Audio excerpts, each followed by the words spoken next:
Welcome to Morning Bro. This episode is brought to you by the Foundation to Afford Shoes for Will Run. I thought you had something funny there. The Bundy family's back in the news. Clive. This time they're legit, mostly. This time they haven't killed anyone yet. But they're not afraid, and they will kick your dog. So there's the Bundy family is in the news.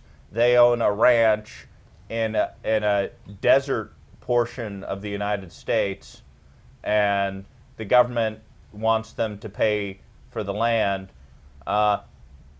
Bedford? The Bundy family is saying that Nevada owns this land, and Bureau of Land Management is just coming in to save the tortoises. So, The tortoises. yeah, there's a desert tortoise that doesn't breed until it's 15 or 20 years old, and it's like Like Catholics. So some panty-waist environmentalist is suing the U.S. government to make them protect these tortoises, which are too stupid to even each other. So they're just dying in a stupid desert. And some ranchers like, hey, environmentalists and cops, I've actually got guns too, and a lot of friends. So hit the road. My cattle will eat desert grass wherever the hell they want. And I think that's legitimate. But it's not their land. They don't pay for it.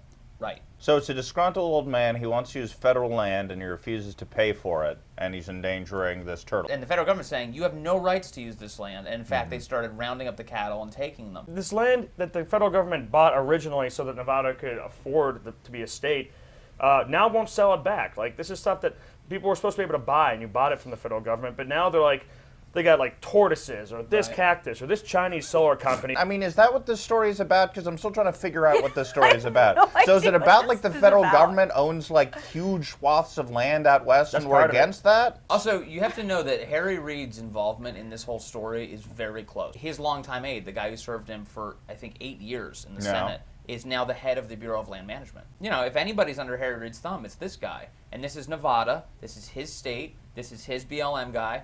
And there's no question that when you have a standoff between the public and federal agents that are lining up against each other going into an election year, there has to be a phone call from Harry Reid's office going, bloodshed might not be the right thing right now. My general bias here is against people taking up arms against the federal government. You're a penny waste. Well, because what about people, what about the people feds, have though? tried that. We've settled what happens when you take up guns against the federal government. No, I think you're right. But Bedford's point and my point here is that the federal government was the first to really ramp up the tension by bringing in tanks, snipers, etc. These guys are practicing civil disobedience rather than some sort of violent crime, which would justify the way the police came in.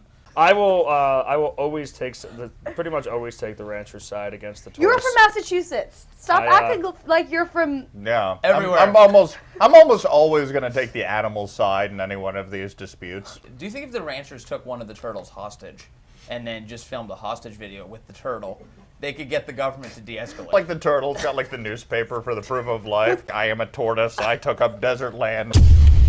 We live in a country where environmentalists can send tanks into a rancher's property because of a f***ing tortoise. That's guys are- insane.